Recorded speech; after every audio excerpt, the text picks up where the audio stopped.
Today, we're journeying to one of the most complex and sophisticated societies ever built, the Aztec Empire, specifically the magnificent island city of Tenochtitlan in the early 1500s, just before Spanish contact. Picture this.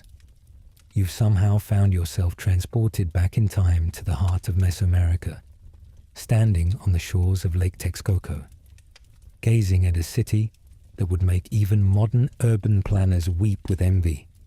Tenochtitlan wasn't just a city. It was a marvel of engineering, home to over 200,000 people, making it larger than any European city of its time. But surviving here, that's going to require understanding an intricate social system, complex religious obligations, and daily challenges that would test even the most adaptable person. In this deep dive, we'll explore everything you need to know to not just survive, but potentially thrive in Aztec society. We'll cover where you'd live, what you'd eat, how you'd work, the religious ceremonies you'd need to participate in, and the social hierarchies you'd need to navigate. We'll also discuss the harsh realities, the constant threat of being selected for human sacrifice, the diseases that plague the population, and the rigid class system that could determine your entire fate. So grab your obsidian blade and your feathered headdress. We're about to learn how to survive in one of history's most remarkable civilizations. Before you can survive in the Aztec Empire, you need to understand that this wasn't just one unified culture, but a complex confederation of city-states dominated by the Triple Alliance: Tenochtitlan, Texcoco, and Tlacopan. The empire stretched from coast to coast across central Mexico, encompassing millions of people speaking dozens of different languages. Your survival starts with understanding your place in Aztec social hierarchy, because in this society, your birth largely determined your destiny. At the top were the Pipiltin, the nobility, including the Huitlatoani, or emperor, nobles, and priests. Below them were the Macihualtin, the commoners, who made up the vast majority of the population. These included farmers, artisans, merchants, and warriors. At the bottom were the Tlacotin, slaves, though Aztec slavery was quite different from what you might expect. Interestingly, Aztec society did allow for some social mobility. A commoner could rise through military prowess, capturing enemies in battle and earning the right to wear certain clothing and own land. Merchants, called Posteca, could also accumulate wealth and influence, though they had to be careful not to display it too openly. The foundation of Aztec society was the Calpulli, neighborhood districts that were essentially extended family units. Each Calpulli had its own temple, school, and governing council. Your Calpulli would provide your identity, your occupation, your military unit, and your social support network. Without belonging to a Calpulli, survival in Aztec society would be nearly impossible. If you were to materialize in Tenochtitlan as a stranger, your first priority would be gaining acceptance into a Calpulli. This might happen through marriage, adoption, or by proving your usefulness in a particular craft or skill. The Aztecs were generally welcoming to useful foreigners. They had a long tradition of incorporating conquered peoples and their skills into their society. Your daily life in the Aztec Empire would be dramatically different depending on your social class. But let's assume you're a typical Macuhualtin, a commoner living in Tenochtitlan. You'd wake before dawn in your modest home, which would likely be a single-room adobe structure with a flat roof. The walls would be made of sun-dried brick, or, if you were poorer, wattle and daub construction covered with stucco. Your floor would be packed earth, kept meticulously clean and swept daily. The Aztecs were extraordinarily concerned with cleanliness, a trait that would serve you well in surviving their society. Your home would contain the bare essentials: sleeping mats made of woven reeds, low stools, ceramic pots for cooking and storage, and perhaps a few precious items like obsidian blades or copper tools. Most importantly, you'd have a small shrine in your home dedicated to household gods, where you'd make daily offerings of incense, food, or even drops of your own blood. The lack of privacy in Aztec homes might shock you. Extended families often lived together, with multiple generations sharing the same space. Children, adults, and elderly family members would all sleep in the same room, with only thin reed mats separating sleeping areas. This close living arrangement served important social functions. It reinforced family bonds, provided security, and ensured that knowledge and traditions passed from generation to generation. Your day would begin with ritual bathing. The Aztecs bathed daily, sometimes multiple times per day, using soap made from the root of the soapberry tree. This wasn't just about cleanliness, it was about spiritual purification. Failing to maintain proper hygiene would mark you as uncivilized and could lead to social ostracism. Water management was crucial to survival in Tenochtitlan. The city had an ingenious system of aqueducts bringing fresh water from springs on the mainland, but access wasn't unlimited. You'd need to collect your daily water allowance from designated distribution points, carrying it home in large ceramic jars. Learning to conserve and manage your water supply would be essential. The concept of private property was different in Aztec society. While nobles owned land outright, commoners typically received use rights to plots of land from their calpulli. You'd be responsible for working this land and contributing a portion of your harvest to community needs. Failing to meet these obligations could result in losing your land rights and potentially your place in the community.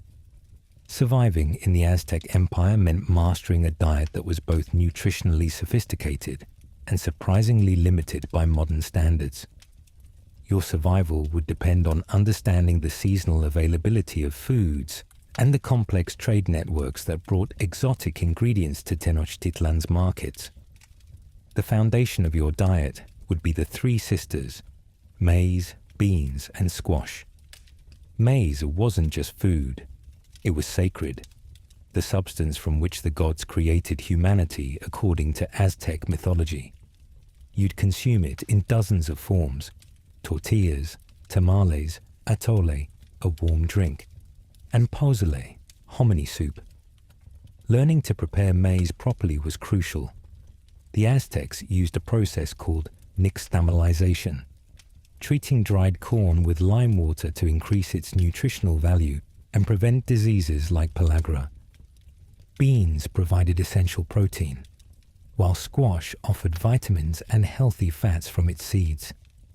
Together, these three crops created a complete protein profile that could sustain life even when meat was scarce. Protein sources were more limited than in European diets at the time. The Aztecs had no large domesticated animals except dogs and turkeys. You'd need to adapt to eating insects, which were actually highly nutritious and readily available. Grasshoppers, ant larvae, and waterfly eggs were common sources of protein. Lake Texcoco provided additional protein through fish, frogs, and waterfowl. The wealthy could afford exotic foods brought by traders from across the empire: cacao from the tropical lowlands, vanilla, tropical fruits, and precious salt. But as a commoner, your diet would be more austere. You'd supplement your basic grains with vegetables like tomatoes, peppers, onions, and amaranth, and fruits like avocados and prickly pear cactus fruit. Seasonal variation in food availability meant that survival required careful planning and preservation techniques. You'd need to dry vegetables and fruits during abundant seasons, store grains properly to prevent spoilage, and know which wild plants were edible during times of scarcity. One of the most important aspects of Aztec food culture was the communal preparation and sharing of meals. Food wasn't just sustenance, it was a social and religious act. Meals were prepared with ritual attention, offered first to the gods, and shared according to strict social protocols. Understanding these customs wasn't just about manners. Violating food taboos could have serious social consequences. The absence of dairy products, wheat, and most familiar European proteins meant your digestive system would need time to adapt to this new diet. However, the Aztec diet was remarkably healthy by modern nutritional standards, with high fiber content, diverse plant nutrients, and minimal processed foods. Economic survival in the Aztec Empire required understanding a complex system of tribute, trade, and specialized craftsmanship that operated without money as we know it. The Aztec economy was based on barter, tribute payments, and reciprocal labor obligations that bound communities together. If you were a commoner, your primary economic obligation would be to your kalpuli and to the state through tribute payments. Every household was required to contribute a portion of their agricultural production or craft goods to support the nobility, priesthood, and military. These tribute requirements weren't optional. Failing to meet them could result in enslavement or death. The tribute system was incredibly detailed and organized. Aztec administrators kept meticulous records using their sophisticated writing system of pictographs and ideograms. They tracked exactly what each community owed. So many loads of maize, specific quantities of cotton textiles, particular numbers of feathered shields, or precise amounts of precious jade. Learning to read these tribute lists and understand your obligations would be crucial for survival. Most commoners were farmers, but Tenochtitlan's island location meant agriculture required innovative techniques. You might find yourself working on chinampas, the famous floating gardens. There were actually artificial islands built in the shallow lake waters. These agricultural marvels were incredibly productive, supporting the massive urban population, but they required constant maintenance and sophisticated water management. Creating and maintaining chinampas involved backbreaking labor. You'd need to dredge nutrient-rich mud from the lake bottom, weave reed mats to contain it, and plant willow trees to stabilize the structures. The reward was year-round agricultural production in a climate where most farming was seasonal. If farming wasn't your calling, survival might depend on mastering a craft. Aztec society had incredibly sophisticated artisan traditions. Feather workers created stunning headdresses and cloaks using tropical bird feathers. Stone workers carved everything from massive temple sculptures to delicate jewelry. Textile workers produced cotton and maguey fiber cloth with complex patterns and dyes. The key to success as an artisan was achieving excellence in your specialty.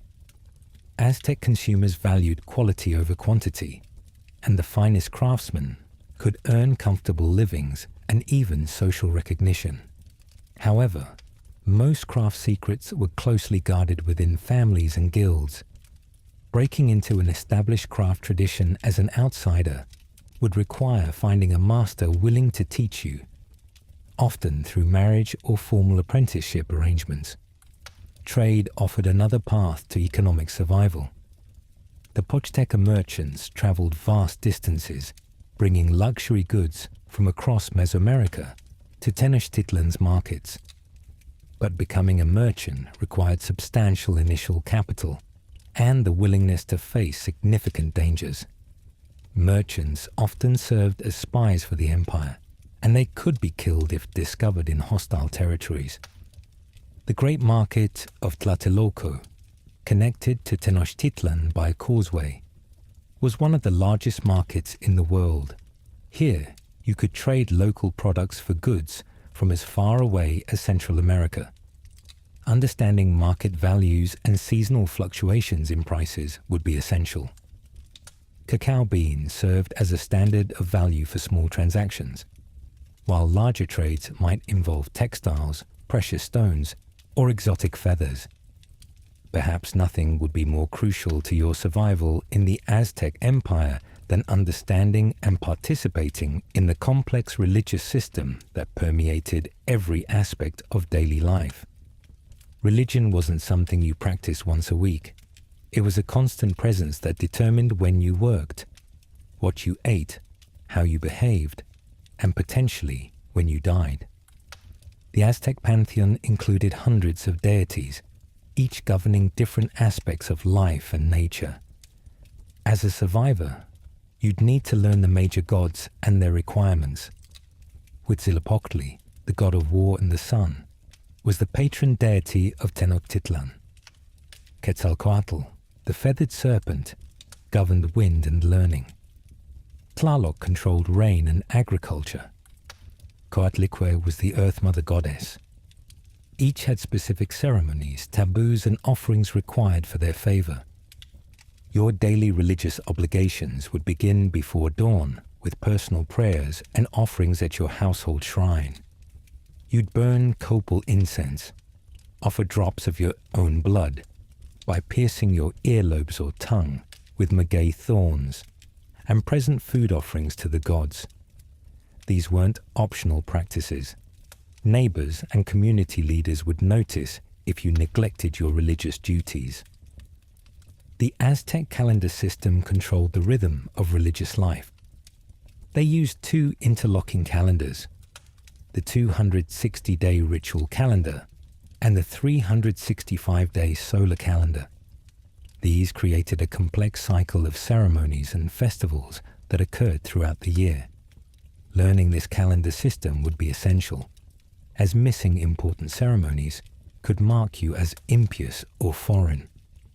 Some festivals required community-wide participation. During Shumolpilli, the new fire ceremony held every 52 years, all fires in the empire were extinguished and rekindled from a sacred flame. During the month of Atlkawalo, children were sacrificed to Tlaloc to ensure adequate rainfall. As a community member, you'd be expected to participate in these ceremonies, contribute to their costs, and demonstrate appropriate reverence. The most challenging aspect of Aztec religion for a modern person would be human sacrifice. While popular culture exaggerates its frequency, sacrifice was indeed a regular part of religious practice. Understanding the logic behind sacrifice was crucial. The Aztecs believed the gods had sacrificed themselves to create the world and humanity, so humans owed a debt of blood in return. Most sacrifices were prisoners of war, slaves, or volunteers who sought religious honor. However, certain ceremonies required specific types of victims. During the festival of Toxcatl, a perfect young man was chosen to represent the god Tezcatlipoca for an entire year, treated as a living god, then sacrificed.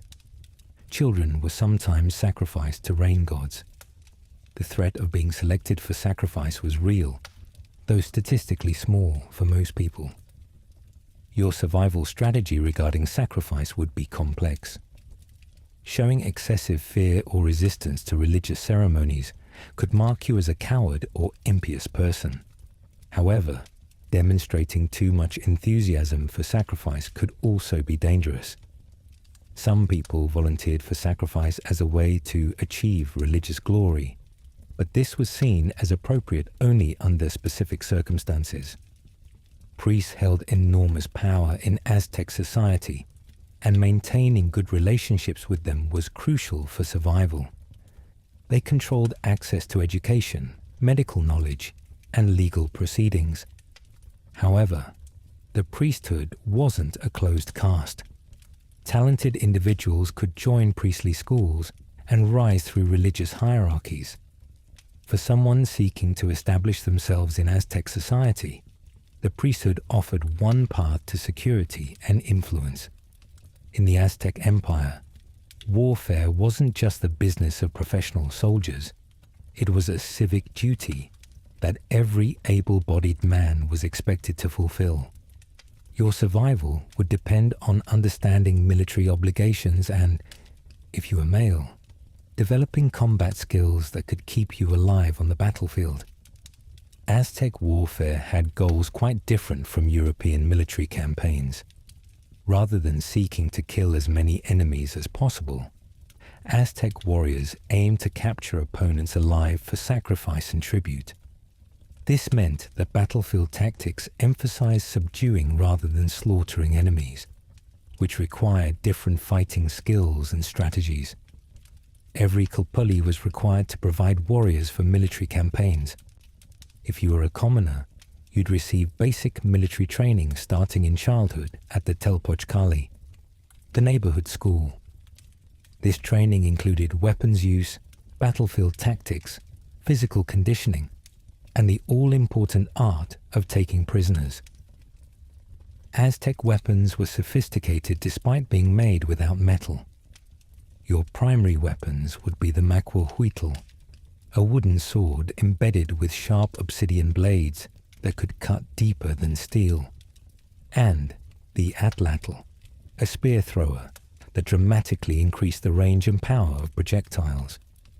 You'd also carry a shield made of woven reeds or wood, often decorated with your Kalpuli symbols. Military advancement offered one of the few paths for social mobility in Aztec society. A commoner who captured enemies in battle could earn the right to wear specific clothing, own land, and even join the nobility. The most successful warriors could become members of elite military orders like the Jaguar Warriors or Eagle Warriors, prestigious groups with special uniforms, weapons, and social privileges. However, military service also carried enormous risks. Captured warriors faced sacrifice on enemy altars. Even successful campaigns involved significant casualties from wounds, disease, and exhaustion. Understanding battlefield medicine and first aid would be crucial for survival. The Aztecs also practiced a form of ritualized combat called flower wars with certain neighboring cities. These weren't wars of conquest, but mutual agreements to engage in combat for the specific purpose of capturing prisoners for sacrifice. Participation in flower wars was considered a religious duty and a test of masculine honor. For women, military obligations were different but no less important. Women couldn't serve as warriors, but they were expected to support military campaigns by producing textiles for uniforms, preparing food for armies, and caring for wounded warriors. Some women also served as spies or messengers. Your survival strategy regarding warfare would need to balance several factors. Showing cowardice could result in social disgrace and even execution. However, being too aggressive or successful might attract unwanted attention from military leaders who could assign you to increasingly dangerous missions. The goal was to fulfill your obligations honorably while minimizing personal risk. Understanding military logistics was crucial. Armies moving through the empire required supplies, guides, and porters. Communities along military routes were obligated to provide these services. Knowing when armies were approaching and what they needed could provide opportunities for trade or temporary employment. Survival in Aztec society required not just physical endurance, but intellectual adaptation to sophisticated systems of knowledge that were quite different from European traditions. Education was highly valued, but it was also rigidly structured according to social class and gender roles. Your educational opportunities would depend entirely on your social status. If you were born into the nobility, you'd attend the Karmakak, elite schools attached to temples where future priests, administrators, and military leaders were trained.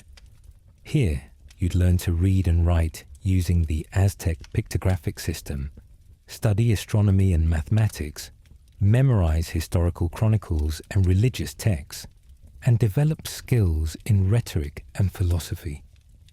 As a commoner, you'd attend the Telpok Kali, neighborhood schools that focused on practical skills and civic duties.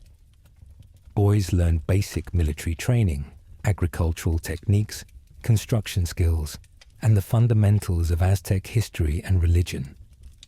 Girls learned textile production, food preparation, childcare, and household management. Both sexes learned the moral codes that governed Aztec society. The Aztec writing system was complex, combining pictographic representations with phonetic elements. Learning to read required memorizing hundreds of symbols and understanding their various meanings in different contexts. Numbers were represented by dots, bars, and special symbols, with a sophisticated base 20 mathematical system that included the concept of zero. For a time traveler seeking to survive in Aztec society, learning at least basic literacy would provide enormous advantages. Literate individuals could serve as scribes, administrators, or merchants' assistants. They could understand tribute records, legal documents, and religious texts. However, literacy was jealously guarded by the elite classes, and attempting to learn writing as a low-status person might be seen as overreaching your social position. Aztec intellectual traditions included sophisticated understanding of astronomy, medicine, engineering, and philosophy. The Aztec calendar was more accurate than the European calendar of the time. Aztec physicians had detailed knowledge of human anatomy and used hundreds of medicinal plants. Aztec engineers created some of the most impressive urban infrastructure in the world. However, access to advanced knowledge was strictly controlled. Medical knowledge was primarily held by priests and specialized healers. Engineering techniques were passed down through craft guilds. Astronomical observations were closely guarded by priest astronomers who used them to determine ceremony dates and predict eclipses.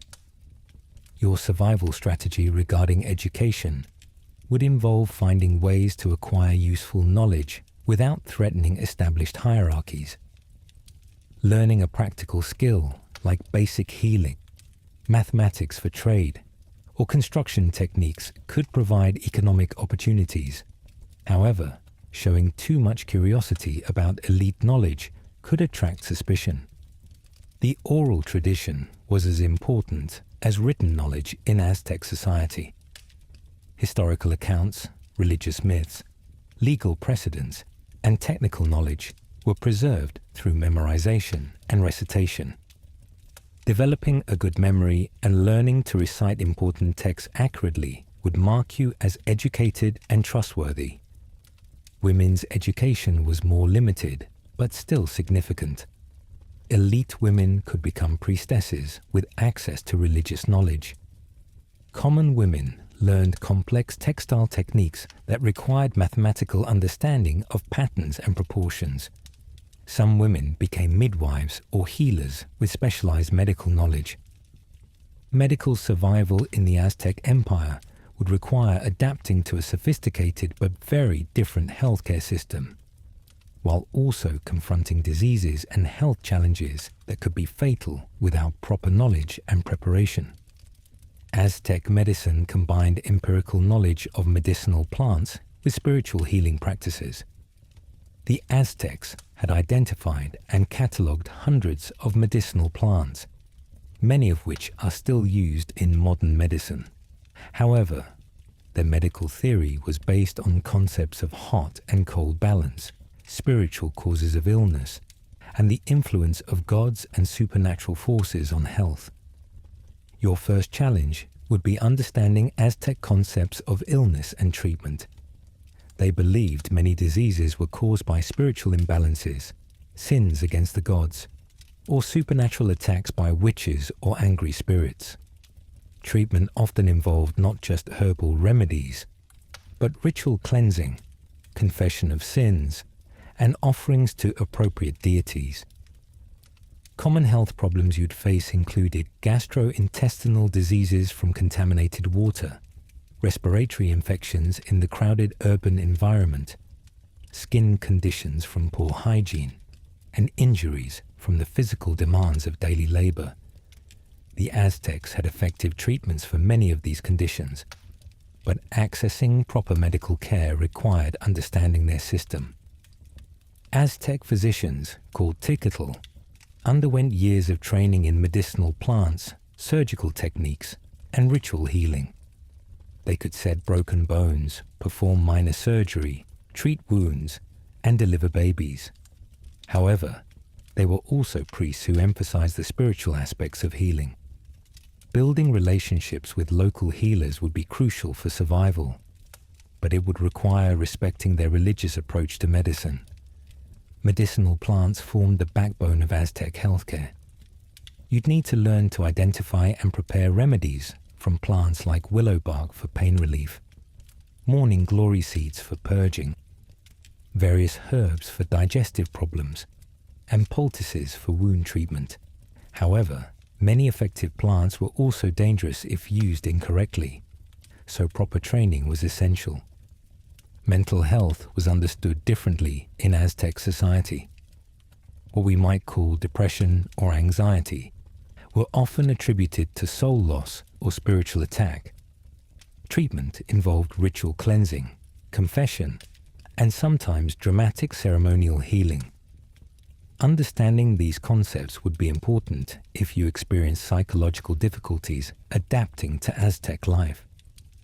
Childbirth was particularly dangerous for women, with high mortality rates for both mothers and infants. Aztec midwives were skilled practitioners who used various techniques to reduce risks, but many births still resulted in death. Women's survival often depended on having access to experienced midwives and following complex pre- and postnatal care practices. Epidemic diseases were a constant threat in the crowded urban environment of Tenochtitlan. The Aztecs had no immunity to diseases that would later arrive with Europeans, but they faced their own epidemic challenges, including typhus, dysentery, and respiratory infections that spread rapidly through dense populations.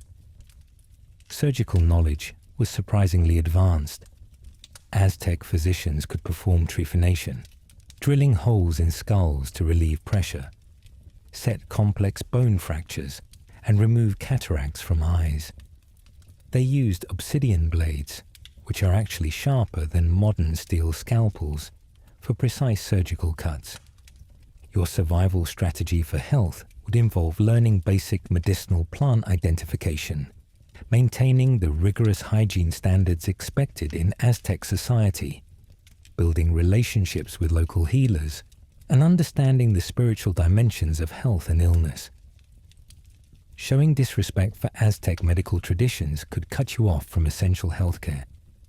Dental health was generally better among the Aztecs than among Europeans of the same period, partly due to their diet, and partly due to dental practices including teeth cleaning and decorative dental modification. However, tooth problems were still common and could be life-threatening without proper treatment. Surviving in the Aztec Empire meant navigating a complex legal system that was both sophisticated and harsh, where justice was swift and punishments could be severe. Understanding Aztec law wasn't just about avoiding punishment. It was about understanding the social contracts that held their society together. Aztec law was based on detailed legal codes that covered everything from property disputes to adultery, from theft to treason. These laws were memorized and recited by judges who were trained legal specialists. The system emphasized restitution and community harmony over individual rights as understood in modern Western law. Your survival would depend on understanding that Aztec justice operated on different principles than contemporary legal systems. Punishment was designed to restore social balance rather than reform criminals. This meant that punishments were often severe and immediate, with little concept of rehabilitation or second chances for serious crimes. The death penalty was applied for numerous offences that might seem minor by modern standards: adultery, drunkenness in public by anyone under 70 years old, stealing from temples or markets, and failure to fulfill military obligations. However, the legal system also protected certain rights. Slaves could own property and even other slaves, and there were legal procedures for freeing oneself from slavery. Legal proceedings were conducted by trained judges who held court in designated areas. Cases were presented orally, with witnesses giving testimony and evidence being displayed publicly. The Aztecs maintained detailed legal records using their pictographic writing system, and judges were expected to be familiar with precedents and legal traditions. Property law was complex and varied by social class. Nobles owned land outright and could pass it to their heirs. Commoners typically held use rights to land through their kalpuli, which could be revoked for various reasons. Understanding these distinctions would be crucial if you became involved in property disputes. Marriage law was surprisingly egalitarian in some respects. Both men and women could initiate divorce proceedings, and women retained rights to property they brought into marriage. However, adultery was treated as a serious crime, and the punishments were severe, typically death for both parties involved. Your survival strategy regarding the legal system would involve several key principles. First, always show respect for judges and legal authorities. Disrespect for the legal system was itself a punishable offense. Second, understand the community obligations that came with membership in a kalpuli. Failing to meet these obligations could result in legal consequences. Commercial law governed the extensive trade networks that connected the empire. Merchants had specific legal protections when traveling, but they also had obligations to report on conditions in distant territories. Markets had their own legal officers who settled disputes and enforced commercial standards. The concept of collective responsibility was important in Aztec law. If someone in your family or kalpuli committed a crime and couldn't be found or couldn't pay restitution, other family members might be held responsible. This created strong incentives for communities to police themselves and resolve disputes before they required formal legal intervention. Legal education was available primarily to the nobility and priest classes, but commoners could learn basic legal principles through community participation and observation of court proceedings. Understanding your legal rights and obligations would be essential for long-term survival. Women had specific legal protections and obligations. They could own property, engage in trade, and bring legal complaints. However, they were also subject to particular restrictions and punishments related to their expected social roles. Understanding gender-specific aspects of Aztec law would be crucial for female survivors. Perhaps the most crucial skill for surviving in the Aztec Empire would be learning to navigate the complex web of social relationships, obligations, and hierarchies that determined every aspect of daily life. Unlike modern individualistic societies, Aztec civilization was built on interconnected networks of family, community, and state relationships that could provide protection and support, or lead to destruction if mishandled. Your survival would begin with understanding that individual identity was inseparable from group membership.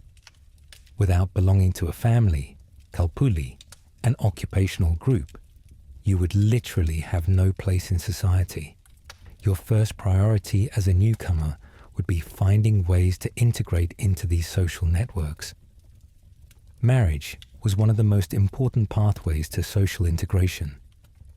Aztec marriages weren't just personal relationships, but alliances between families and kalpuli that involved complex negotiations, about property, obligations, and social status.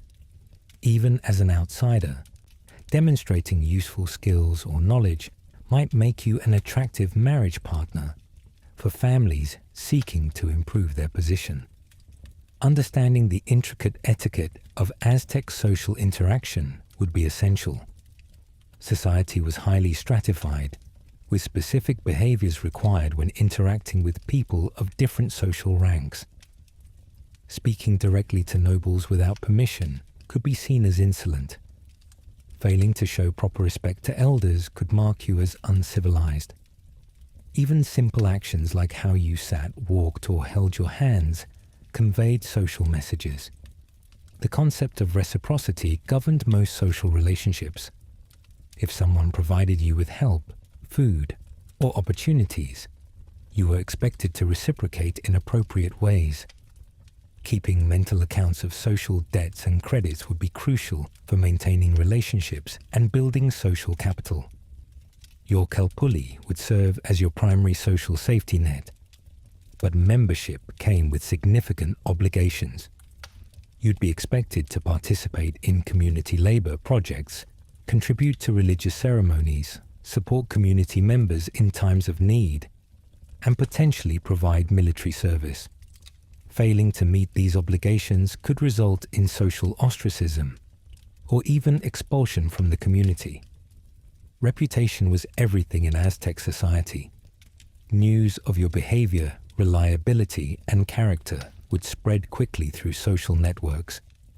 Building a reputation as someone who fulfilled obligations, showed proper respect, and contributed to community welfare would be essential for long-term survival. The art of gift-giving was particularly important in Aztec social relations. Gifts weren't just expressions of generosity. They were investments in relationships that created obligations and alliances. Understanding when to give gifts, what types of gifts were appropriate for different occasions, and how to graciously receive gifts would be crucial social skills. Conflict resolution in Aztec society emphasized community harmony over individual rights. If you found yourself in disputes with neighbors or community members, the goal would be to restore social balance rather than prove you were right. Learning to compromise, make appropriate apologies, and accept community judgment would be important survival skills. The role of gossip and social information networks couldn't be underestimated. In a society without mass media, information traveled through personal networks. Being plugged into these information systems would help you understand community dynamics, anticipate problems, and identify opportunities. Social climbing was possible, but required careful navigation. Aztec society respected achievement and contribution, but it also punished people who were seen as too ambitious or disrespectful of established hierarchies. Learning to advance your position while maintaining proper humility would be a delicate balance. Women's social networks operated somewhat differently from men's, with their own hierarchies and obligations centered around textile production, childcare, and household management. Female survivors would need to understand these parallel social systems and find their place within them. Living in the Aztec Empire meant preparing for various crises that could threaten your survival, from natural disasters and famines to military conflicts and political upheavals. Understanding how Aztec society responded to emergencies would be crucial for weathering these dangerous periods. Natural disasters were a constant threat in the Valley of Mexico. Volcanic activity from nearby peaks could cover crops with ash and disrupt agriculture for years. Earthquakes could destroy buildings and infrastructure. Flooding from Lake Texcoco could devastate entire neighborhoods of Tenochtitlan. Droughts could cause widespread famine across the empire. Your survival during natural disasters would depend on understanding Aztec emergency response systems. Communities maintained grain reserves for times of scarcity. but access to these reserves was controlled by local leaders and distributed according to social hierarchies. Building good relationships with community leaders during normal times would be crucial for accessing help during emergencies. The Aztecs had sophisticated early warning systems for some disasters. Priest astronomers could predict eclipses, seasonal changes, and some weather patterns. Learning to interpret these predictions and prepare accordingly would give you advantages in crisis situations. Famine was perhaps the most serious recurring threat. The Aztec agricultural system was highly productive but vulnerable to climate variations. During famine periods, social hierarchies became even more important. Nobles and priests ate well while commoners might starve. Your survival strategy would need to include building food reserves during good years and developing alternative food sources that others might overlook. During famines, the Aztecs sometimes engaged in temporary slavery arrangements where families would sell themselves or their children into slavery in exchange for food and protection. Understanding these practices and their legal implications could provide survival options during desperate times, though obviously at great personal cost. Military crises posed different challenges. When Tenochtitlan was at war, all resources were directed toward military needs. Men were conscripted for military service. Women were required to produce textiles and supplies for armies, and communities faced increased tribute demands to support military campaigns. Your survival during wartime would require understanding military logistics and finding ways to contribute to the war effort. Communities that failed to meet military obligations faced harsh punishments. However, military campaigns also created economic opportunities for those who could supply armies with food, weapons, or other necessities. Political upheavals were less common, but potentially devastating. When emperors died, succession struggles could lead to civil conflicts. When tributary communities rebelled, the response was often brutal. Understanding political dynamics and maintaining neutrality during conflicts would be important survival strategies. Disease epidemics were another major threat. In the crowded urban environment of Tenochtitlan, infections could spread rapidly through the population. While the Aztecs had effective treatments for many diseases, epidemic outbreaks could overwhelm medical resources. Your survival would depend on understanding quarantine practices, maintaining strong immune systems through proper nutrition, and having access to medical care. Climate variability created recurring cycles of abundance and scarcity. The Aztecs developed sophisticated systems for tracking climate patterns and adjusting agricultural and economic strategies accordingly. Learning to read environmental signs and plan for climate variations would be crucial for long-term survival. Social crises could be triggered by various factors: religious violations that angered the gods, conflicts between different social groups, or breakdowns in the tribute system. Your survival would depend on understanding these dynamics and avoiding actions that could trigger community conflicts. The Aztec concept of collective responsibility meant that individual survival was often tied to community survival. During crises, communities that worked together and maintained social cohesion were more likely to survive than those that fragmented into competing factions. Survival in the Aztec Empire required understanding and adapting to dramatic seasonal variations that affected everything from food availability and work obligations to religious ceremonies and military campaigns. The Aztec year was divided into 18 months of 20 days each, plus 5 unlucky days, and each season brought specific challenges and opportunities. The rainy season, roughly from May to October, was the time of agricultural abundance, but also increased disease risk. During these months, you'd be working intensively in the fields. planting and tending crops on chinampas or hillside terraces. The humidity and standing water created ideal conditions for waterborne diseases, so maintaining proper hygiene and understanding water purification techniques would be crucial. Flooding was a constant threat during the rainy season. Tenochtitlan's elaborate dike system helped control Lake Texcoco's water levels, but neighborhood flooding was still common. Your survival would depend on understanding drainage patterns, storing possessions above potential flood levels, and knowing evacuation routes to higher ground. The abundance of the rainy season also meant this was the time for major religious festivals celebrating agricultural fertility. The festival of Huitzilopochtli in late spring involved offerings of flowers and young corn to ensure good harvests. Failing to participate in these ceremonies could mark you as impious and potentially bring bad luck to your entire community. The dry season, from November to April, brought different challenges. Water became scarce, requiring careful conservation and management.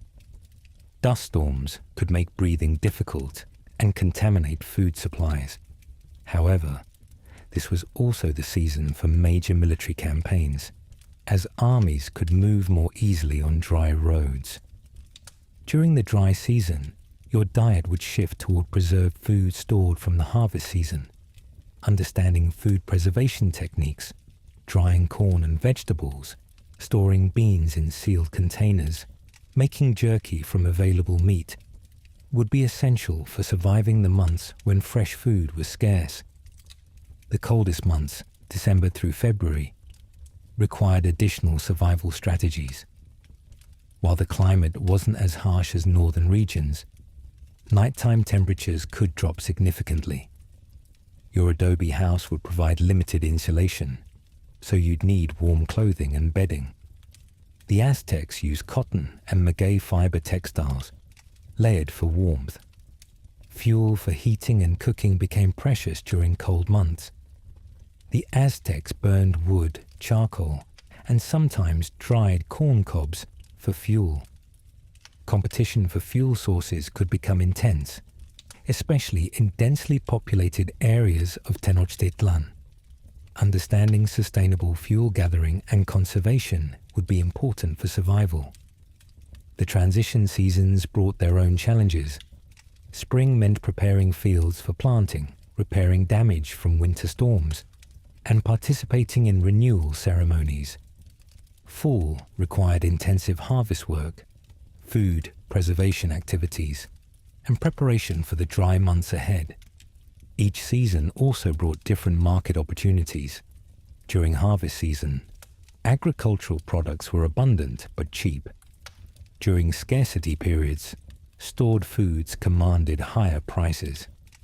Understanding these economic cycles could provide opportunities for trade and accumulating wealth. Religious obligations varied seasonally as well. Different gods governed different times of year, requiring specific ceremonies, offerings, and behavioral restrictions. The god Tlaloc demanded attention during rainy season. War god Huitzilopochtli was honored during dry season military campaigns. Learning this religious calendar and planning your year around it would be essential. Seasonal work patterns meant that survival strategies had to be flexible. During agricultural seasons, everyone worked in the fields. During dry seasons, more time was available for craft production, construction projects, and military service. Planning your year to take advantage of these different opportunities would be crucial. The 5 unlucky days at the end of each year, called Nemontami, were particularly dangerous times. The Aztecs believed these days were cursed and avoided important activities. People stayed home, avoided conflicts, and made offerings to ward off bad luck. Understanding and respecting these taboos would be important for social acceptance. Family survival in the Aztec Empire involved understanding complex kinship systems, child-rearing practices, and intergenerational obligations that were essential for individual and community survival. Children weren't just family members. They were economic assets, potential warriors or priests, and links in the chain of social and religious continuity. Pregnancy and childbirth were surrounded by elaborate rituals and practical healthcare measures. Pregnant women were considered to be in a state of spiritual vulnerability, requiring protection from harmful influences and careful attention to diet and behavior.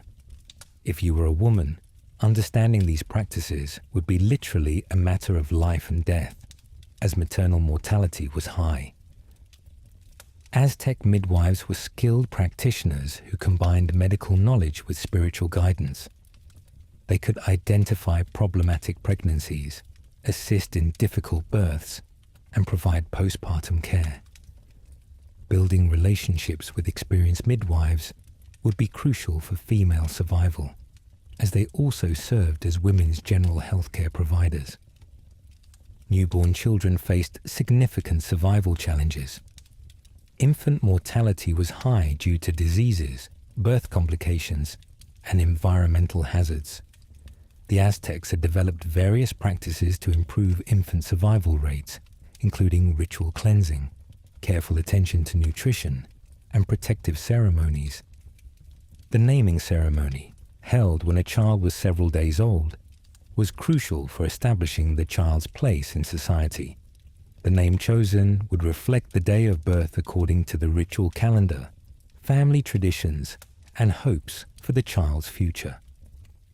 Understanding naming practices and their social implications would be important for anyone raising children in Aztec society. Child-rearing practices emphasized discipline, respect for authority, and early preparation for adult roles. Children began learning their future occupations at very young ages. Boys accompanying fathers to fields or workshops. Girls learning household tasks from mothers. Physical punishment was common and accepted as necessary for proper character development. Education began early and was considered essential for survival. Even very young children learned basic religious concepts, social obligations, and practical skills. By age 6 or 7, children were attending formal schools where they learned more advanced skills and social roles. The teenage years were particularly important for establishing adult identity and social position. Boys underwent initiation ceremonies that marked their transition to warrior status. Girls' coming-of-age ceremonies prepared them for marriage and motherhood. Understanding these transition rituals would be crucial for anyone guiding young people through this dangerous period. Marriage arrangements often began when children were still quite young, with families negotiating alliances and property arrangements years before the actual ceremonies. These arrangements weren't just personal matters, but important economic and social contracts that could determine entire families' survival prospects. Children had specific economic roles that contributed to family survival. They helped with agricultural work, craft production, and household maintenance. Child labor was expected and necessary, though it was balanced with education and playtime that prepared them for adult responsibilities. The extended family system provided crucial support networks for child survival.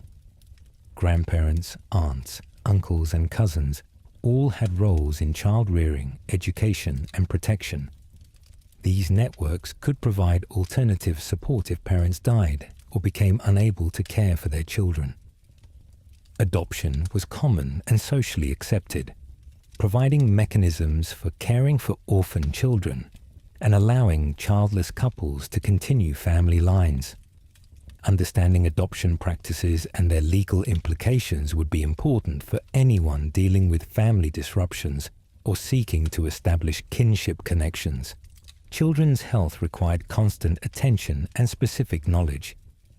Childhood diseases, accidents, and developmental problems were common threats. Parents needed to understand which symptoms required immediate attention, which traditional remedies were appropriate for children, and when to seek help from specialized healers. The spiritual dimensions of child rearing were as important as physical care. Children were believed to be particularly vulnerable to spiritual attacks and required protection through amulets, blessings, and behavioral restrictions. Understanding these spiritual practices would be essential for anyone responsible for children's welfare. Teenage pregnancy was not uncommon and required special handling. Young mothers needed additional support and guidance, as their own survival and that of their children depended on community assistance and proper care during this vulnerable period. Understanding Aztec concepts of death and afterlife wasn't just philosophical curiosity. It was essential practical knowledge that affected daily behavior, family obligations, and community relationships. Death was omnipresent in Aztec society, not as something to be feared and avoided, but as a natural transition that required proper preparation and ritual handling. The Aztec afterlife was complex, with different destinations depending on how a person died, rather than how they lived. Warriors who died in battle or on the sacrifice stone joined the sun god's retinue, accompanying him across the sky each day. Women who died in childbirth were considered equivalent to warriors and shared this honored afterlife. Drowning victims went to the paradise of the rain god Tlaloc. Most other people faced a difficult journey through the underworld called Mictlan. These beliefs had practical implications for survival. Seeking an honored death became a legitimate life goal for many people. Warriors deliberately took risks in battle not just for earthly rewards, but for eternal glory. Women facing difficult childbirth were encouraged to show courage because death in labor guaranteed divine status. Funeral practices required significant resources and community participation. Bodies were typically cremated, with elaborate ceremonies involving food offerings, incense burning, and the destruction of the deceased's possessions. Families were expected to provide proper funeral rites regardless of their economic situation, often requiring them to go into debt or sell property. The mourning period lasted for 80 days, during which family members followed specific behavioral restrictions. They couldn't bathe, cut their hair, or participate in festivals. Understanding these mourning obligations would be crucial if you experienced family deaths, as violating mourning taboos could bring supernatural punishment. Ancestor veneration was an important aspect of Aztec religious practice. Dead family members were believed to continue influencing the living world, requiring regular offerings and prayers. Maintaining proper relationships with ancestors was seen as essential for family prosperity and protection. The concept of a good death influenced daily behavior and long-term planning. People tried to live in ways that would ensure proper death when their time came. This included fulfilling social obligations, participating in religious ceremonies, and avoiding behaviors that might lead to shameful or spiritually dangerous deaths. Suicide was viewed differently than in Christian societies. Under certain circumstances, suicide was seen as honorable, particularly for people facing disgrace or for those chosen for religious sacrifice who wished to control the timing of their death. However, improper suicide could lead to unfavorable afterlife consequences. The death of children required different ritual handling than adult deaths. Children who died very young were believed to return to a celestial paradise where they could grow to maturity. Their funerals were less elaborate, but required specific ceremonies to ensure their safe spiritual journey. Preparing for your own death was considered a normal and responsible activity. Adults typically made arrangements for their funerals, settled debts and obligations, and ensured their families would be cared for. Procrastinating these preparations was seen as irresponsible and potentially dangerous. The role of professional mourners and funeral specialists was important in Aztec society. These individuals knew the proper rituals, could chant appropriate funeral songs, and helped families navigate the complex requirements of death ceremonies. Building relationships with these specialists could be important for ensuring proper treatment at death. Dreams and supernatural signs were believed to predict death, and people paid careful attention to these omens. Learning to interpret death omens and respond appropriately was considered an important survival skill, as proper preparation could influence the quality of one's afterlife experience. The economic impact of death extended beyond immediate funeral costs. Inheritance laws were complex, with different rules for nobles and commoners. Understanding inheritance practices would be crucial for anyone seeking to provide for their families or hoping to inherit property. Widowhood presented particular survival challenges, especially for women. Widows had limited economic options and were often dependent on family support. However, they also had certain freedoms and could remarry or engage in trade activities that might not have been appropriate for married women. For someone transported into Aztec society as a complete outsider, survival would require specific strategies for overcoming the disadvantages of foreign status, while demonstrating enough value to earn acceptance and protection. The Aztecs had experience with foreign peoples through trade and conquest, so integration was possible, but required careful navigation. Your first challenge would be language acquisition. Nahuatl, the lingua franca of the empire, was essential for basic communication. But the Aztec Empire included speakers of dozens of different languages. Demonstrating facility with languages could mark you as potentially valuable as a translator or diplomat. However, your accent and linguistic mistakes would immediately identify you as foreign. Religious conversion would be absolutely necessary for long-term survival. The Aztecs were relatively tolerant of other people's gods, but required participation in imperial religious ceremonies. You'd need to learn basic prayers, ritual behaviors, and religious concepts quickly enough to avoid suspicion, while gradually deepening your understanding of the complex theological system. Skill demonstration would be your primary strategy for earning acceptance. The Aztecs valued useful knowledge and were willing to incorporate foreign techniques that proved effective. If you possessed any practical skills, metalworking, animal husbandry, different agricultural techniques, medical knowledge, or even entertainment abilities, showcasing these skills could provide pathways to integration. Cultural humility would be essential. Aztec society was proud of its achievements and suspicious of outsiders who seemed to criticize or dismiss their ways. Your survival would depend on showing appropriate respect for Aztec customs while gradually introducing any useful knowledge you might possess. Marriage represented one of the most effective integration strategies. Marrying into an Aztec family would provide kinship connections, social protection, and gradual education in cultural norms. However, this would require finding someone willing to accept a foreign spouse and their family's approval of the match. Geographic considerations would affect your adaptation strategy. Tenochtitlan was more cosmopolitan and accepting of foreigners than rural communities. However, urban life also meant more scrutiny and competition. Rural areas might offer more acceptance, but fewer opportunities for advancement. Economic integration would require finding a niche in the complex Aztec economy.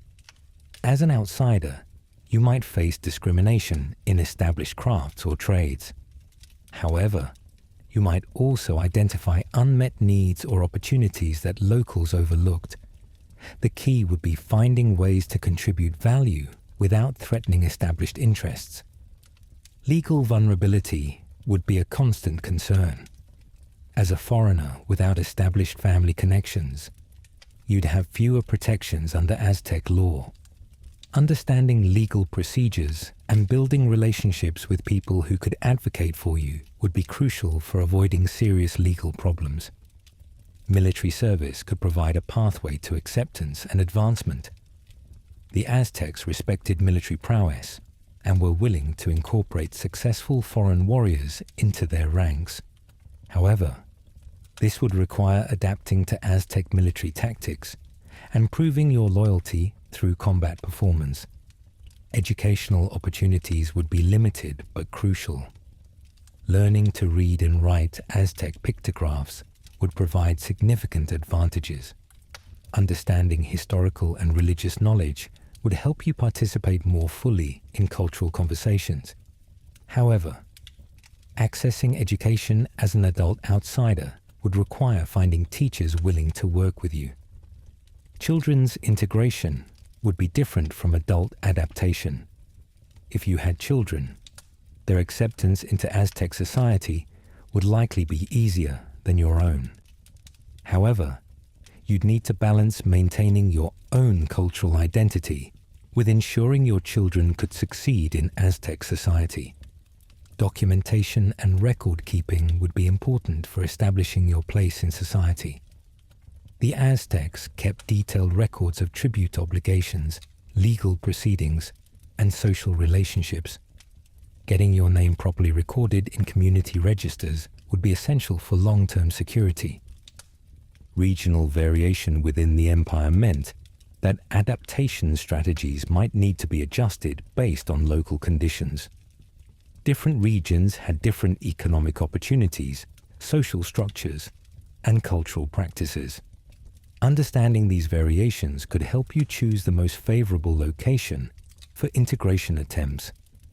After exploring the complexities of daily life, social structures, religious obligations, and survival challenges in the Aztec Empire, it becomes clear that thriving in this sophisticated civilization would require far more than basic survival skills. Success would demand cultural intelligence, social adaptability, and deep respect for one of history's most complex societies. The key to survival wasn't just understanding individual aspects of Aztec life. It was grasping how all these elements interconnected. Your religious obligations affected your economic opportunities. Your family relationships determined your legal protections. Your military service influenced your social status. Your seasonal activities reflected cosmic beliefs. Everything was connected in an intricate web of relationships and obligations.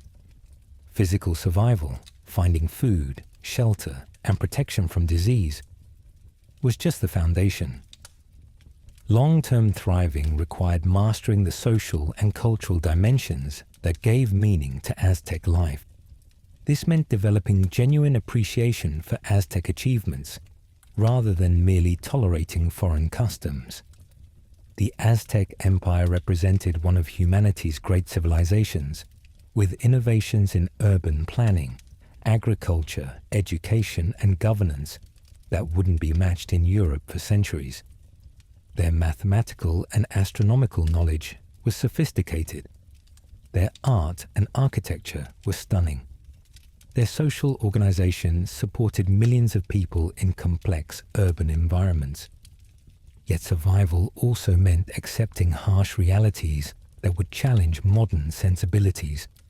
Human sacrifice, rigid social hierarchies, and authoritarian governance were integral parts of the system. Your survival would require navigating these aspects without compromising your essential humanity, while recognizing that different times and places operate by different moral frameworks.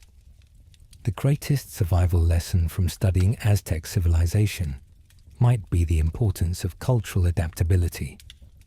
The most successful people in any society are those who can understand its underlying logic, contribute meaningfully to its goals, and find fulfillment within its structures while maintaining their personal integrity. For anyone fascinated by this remarkable civilization, Remember that the Aztec Empire ended not because of inherent weaknesses, but because of external factors, disease epidemics, and Spanish conquest, that no amount of cultural adaptation could have prevented. The society we've explored represented centuries of sophisticated development that created one of the world's great urban civilizations.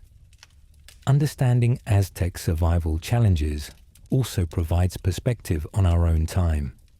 Many of the fundamental human needs, community belonging, meaningful work, spiritual purpose, family security, and social recognition, remain constant across cultures and centuries.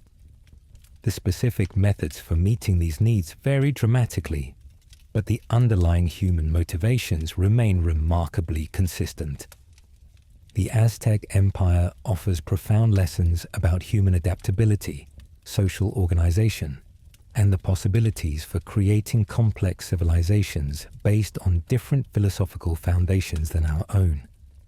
Their achievements in urban planning, agriculture, education, and governance continue to influence modern development strategies.